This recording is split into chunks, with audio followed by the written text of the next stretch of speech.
안녕하세요. 투자세상 투자일주입니다. 네, 오늘도 여러분에게 사랑과 행복이 마음속에 넘쳐 흘렀으면 하는 하루가 됐으면 좋겠습니다. 저도 마찬가지고요. 또 새로운 소식들이 많이 떴습니다. 그래서 제가 좀 정리를 해봤는데요. 되게 좋은 글을 또 남기신 분들께 너무 감사드리고요. 카스파에 대해 확신을 가지면 어제와 같은 큰 폭락에도 의연해질 수 있습니다. 오히려 추미할 돈이 없음을 원망하게 되죠. 확신을 갖는 방법은 카스파에 대해 많이 알아가는 것입니다. 많이 알면 알수록 확신의 깊이는 깊어집니다. 트위터에 좋은 글이 있어 공유합니다. 전류의 전쟁 DC 대 AC, 통화전쟁 비트코인 대 카스파. 배터리나 연료 전지처럼 한 방향으로 계속 흐르는 전류. 전기 초기에 미국에서는 직류 DC가 표준이었다. 에디슨은 10년 넘게 선두를 달렸고 시장에서 강력한 발판을 마련했다. 테슬라는 에디슨이 주니어 에너지로 일했지만 테슬라가 교류 A씨가 전기의 미래라고 믿었기 때문에 채용은 짧았다. 교류는 초당 일정 횟수 방향을 반대로 바꾸고 변압기를 사용하면 비교적 쉽게 다른 전압으로 전환할 수 있다. 에디슨은 테슬라의 아이디어를 뛰어난 것이지만 매우 비실용적이라고 거절했다. 테슬라는 직류가 더 높은 전압이나 낮은 전압으로 쉽게 전환되지 않기 때문에 대중에게 직류를 비실용적이라고 보았다. 장거리 수송에도 비용이 많이 들었고 전력 효율이 극도로 낮았다. 그래서 에디슨과 테슬라는 길을 분리했다. 결국 교류가 전쟁에서 승리했고 전 세계적으로 사용되는 지배적인 전류가 되었지만 그 둘은 오늘에도 여전히 존재한다. 2008년, 2024년으로 넘어간다. 2008년 사토시는 백서를 공개하고 비트코인이 탄생했다. 2010년 사토시는 비트코인 저장소와 네트워크에 대한 통제권을 개인 안드레센에게 넘기고 점차 참여를 줄였다. 2010년 12월 사토시는 마지막으로 알려진 커뮤니케이션을 비트코인 포럼에 보내고 사라졌다. 카스파의 탄생은 10여 년이 걸렸다. 카스파의 창시자 요나탄 솜볼런스키에 대해서는 알려진 바가 거의 없다. 그의 공개 일정은 사토시가 비트코인 포럼에서 사라진 같은 달과 연도인 2010년 12월에 그의 트위터 계정이 실시간으로 공개되면서 시작되었다. 요나탄 솜볼린스키는 비트코인의 성숙 초기에 비트코인의 확장성 문제를 인식하고 여러 논문을 공조하여 비트코인 개발 커뮤니티의 개선을 시도하였다. 2012년 비트코인의 안전한 고율 거래 처리라는 제목의 논문은 비트코인의 거래 처리 능력 개선을 제안하면서 더 높은 비율로 거래를 처리하는 보안과 효율성을 높이는 데 초점을 맞추었다. 2013년 비트코인의 거래 처리 가속화라는 제목의 또 다른 논문은 고스트 프로토콜을 소개하였는데 이 프로토콜은 거래 처리 속도와 확장성을 높이기 위한 비트코인의 블록체인 프로토콜의 개선을 제안하였다. 비트코인 코어 개발자들은 요나탄이 비트코인 코어에 대해 권고한 확장성 변경에 대해 계속 반대하였다. 많은 이들이 트릴레마를 해결하는 것은 비현실적이라고 말했다. 에디슨과 테슬라가 헤어졌던 방식과 비슷하게 요나탄 솜볼스키는 덱 랩스를 만들고 자신의 발명품을 가지고 앞으로 나아가기로 결심했다. 그는 다른 뛰어난 팀원들과 함께 블럭 덱을 만들었고 다크나이트 프로토콜이라는 또 다른 혁신적인 논문을 공저하기도 하였다. 카스파는 블록체인 트릴레마를 덱 구조와 팬텀 프로토콜로 다루면서 확장성, 보안 및 탈중앙화를 강화하였다. 동시 거래 처리를 가능하게 하고 확인 속도를 높였으며 강력한 합의를 유지하여 전통적인 블록체인 한계를 극복하였다. 카스파는 전력 효율성도 SHA-256 대신 K-해피 해시를 사용하여 해결하였다. 그래서 우리는 사상 최초로 사토시 백서에 가장 근접한 P2P 통화 프로토콜을 보유하고 있다. 카스파는 S 플러스 M 플러스 실제 자산의 토큰화를 위한 스마트 계약, 직류, 비트코인 대량으로 확장할 수 없으며 전력이 비효율적입니다. 교류, 카스파 대용량으로 확장 가능, 전력 효율적입니다. 또 이러한 글이 게재가 됐네요. 여러분들의 생각을 한번 듣고 싶고요. 굉장히 테슬라 예전에 그 에디슨과 테슬라에 대한 생각을 또 직접 이렇게 비교해서 적어주셨고, 그다음에 이제 비트코인이 생겨난 이후에 카스파가 왜 생겨나야 했는지에 대한 그런 이유에 대해서 이렇게 설명을 했습니다. 너무 감사드리고요.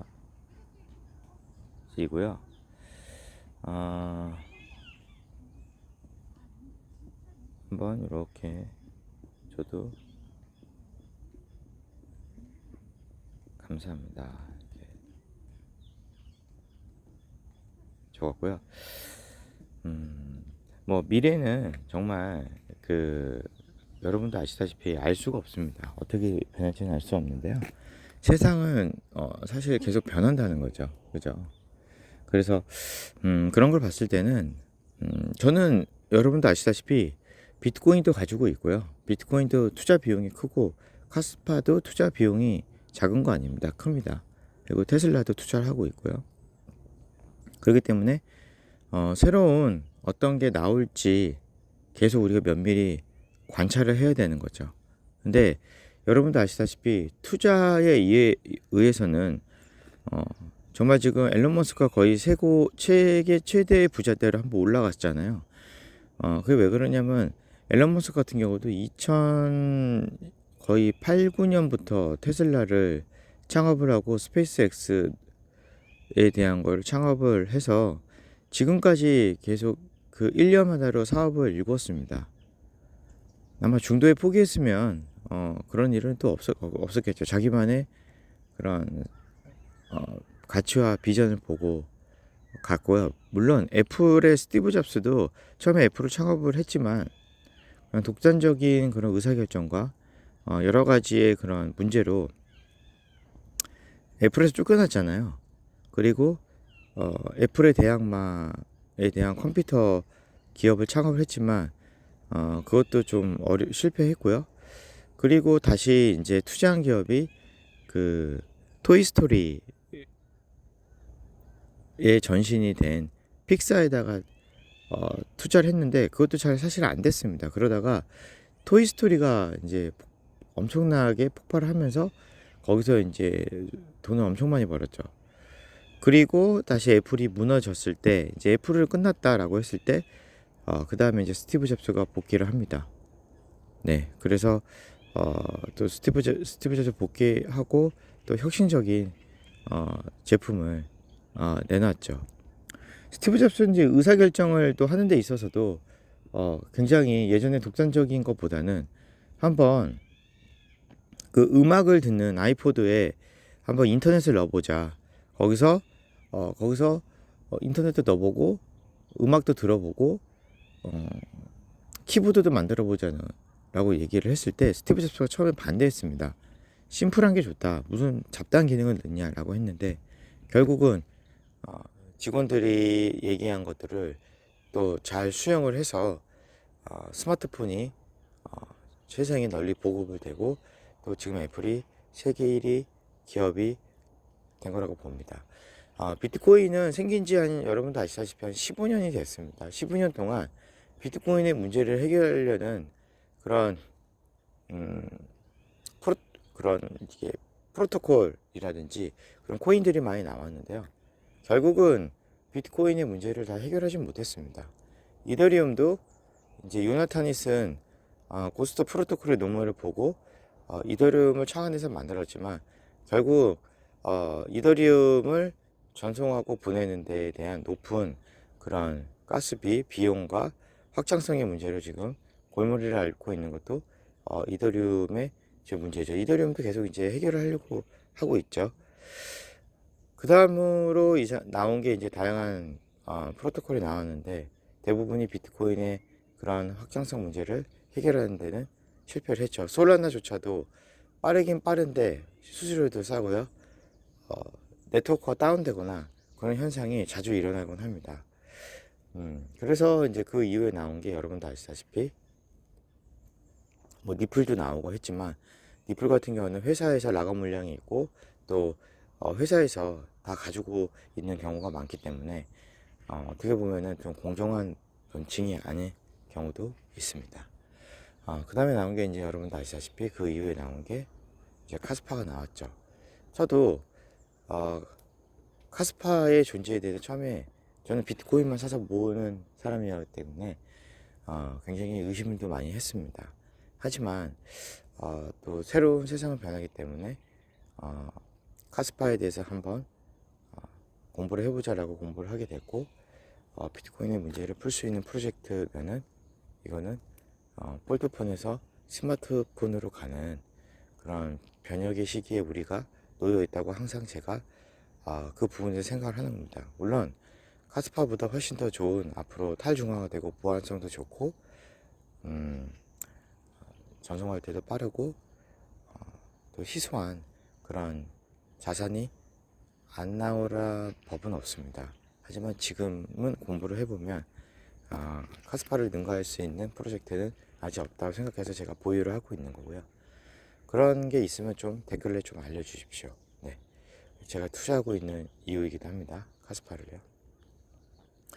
테슬라는 앞으로는 진짜 이 앨런 머스크라는 그런 천재적인 그리고 자기가 원대한 꿈을 이룬다고 생각하면 끝까지 생각을 현실로 이뤄내는 정말 열심히 일을 하고요. 그리고 자기가 얘기한 거는 거의 지켰던 CEO이기 때문에 테슬라는 저는 비중이 그렇게 크지 않지만 그래도 테슬라도 계속 어떻게 진행이 되는지, 그 가치에 부합해서 열심히 CEO가 일을 하는지, 그리고 미래에서 정말 그 AI 시대에 맞춰서 테슬라의 그런 사업에 대한 확장성이 얼마나 가는지도 봐야 되고요. 물론 비트코인도 항상 디지털 금으로서, 또 베네수엘라 같은 경우는 비트코인을 좀 법정 화폐로 채택을 했잖아요. 그래서 강력한 그런 커뮤니티와 또 희소성과 2100만 개의 희소성과 어떻게 보면은 마이클 셀러 얘기하는 거는 비트코인은 각각의 그런 부동산이라고 얘기도 표현을 했죠.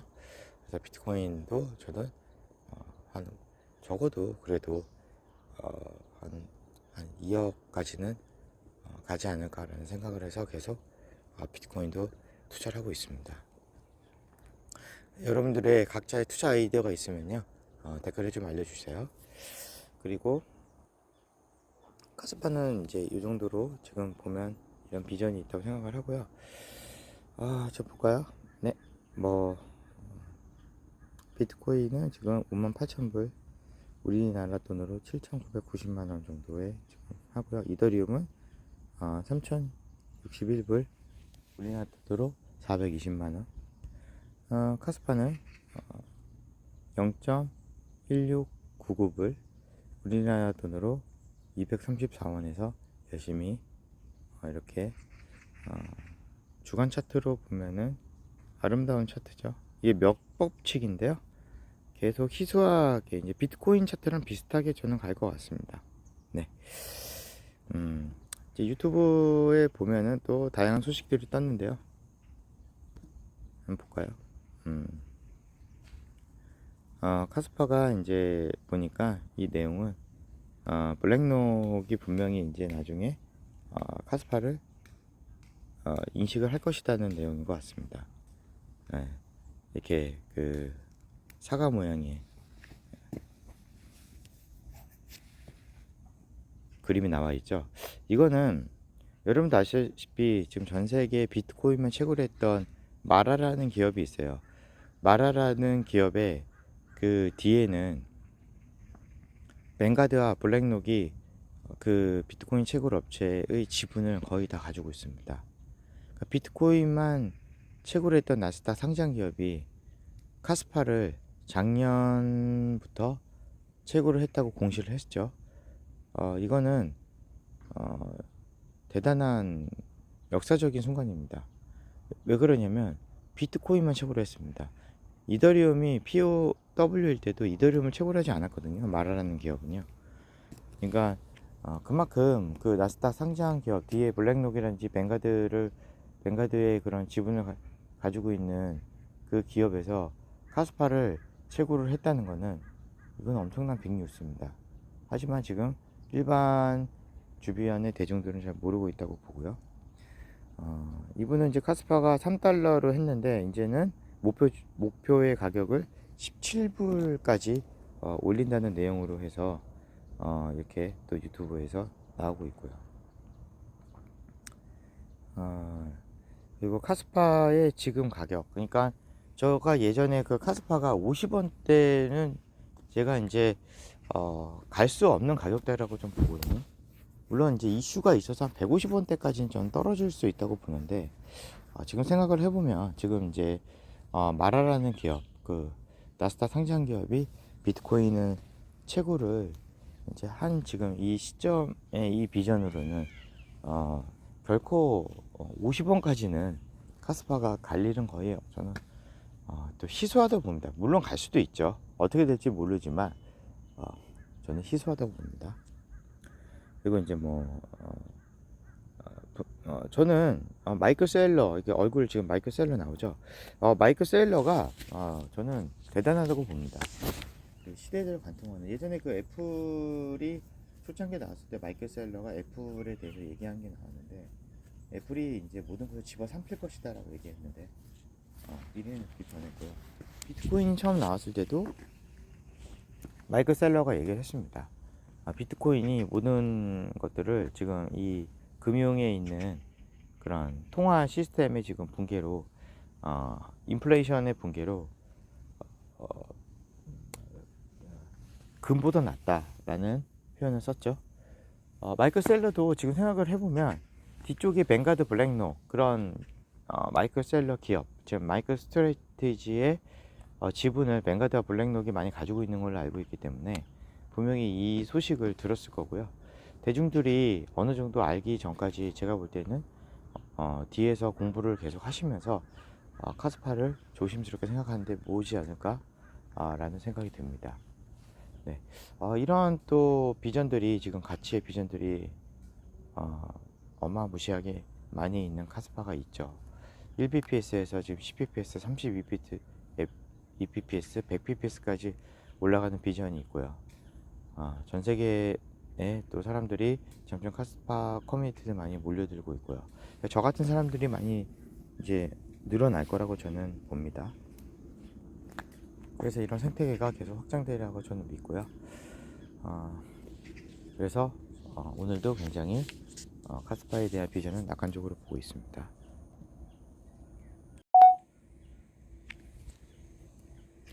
오늘도 이렇게 태양은 뜨지 않았나요? 자, 태양이 저쪽에 있네요. 자, 태양이 떴네요. 네, 오늘도 이렇게 떠오르는 태양을 보면서 또 카스파의 비전에 대해서, 테슬라의 비전에 대해서, 비트코인의 비전에 대해서 이렇게 얘기하게 돼서 너무 이렇게 세상에 감사함을 느낍니다. 네. 투자는 여러분 아시다시피 본인이 직접 공부를 해서 가치와 비전을 매겨서 그 가치의 비전이 손상되지 않은 이상은요, 계속 공부하면서 그 자산을 가지고 있는 게 전부입니다. 사업도 마찬가지잖아요. 네. 그래서 내가 떡집을 하고 있으면은 그 떡집의 비전이 있으면은 정말 참고 견디면서 열심히 최고의 떡을 만들려고 노력을 하는 게 맞는 것 같습니다. 네. 그런 사람들이 대부분 다 인내와 끈기와 그런 어, 어, 마음의 심상이 요지부동하지 않는 사람들이요. 대부분이 성공하는 것 같습니다. 네. 카스파의 가격이 앞으로 어떻게 될지 모르겠지만요. 네. 저는 잘 홀딩을 하고 있겠고요. 그리고 여러분들도 그렇게 열심히 공부해서 같이 투자 수익이 좋은 그런 날 서로 웃으면서 이렇게 또 지냈으면 좋겠습니다. 물론 저도 투자 수익이 없는 건 아닙니다. 네, 카스파를 우연히 발견해서 20원대부터 50원대까지 집중적으로 모았고요. 또 앞으로도 계속 어느 정도 비용이 생기면 비전이 없지 않은 이상 계속 모을 예정입니다. 네, 떠오르는 태양을 보면서 여러분에게 저에게 항상 말씀드립니다. 건강이 최고의 선물이고 만족이 최고의 자산이고 신의로움이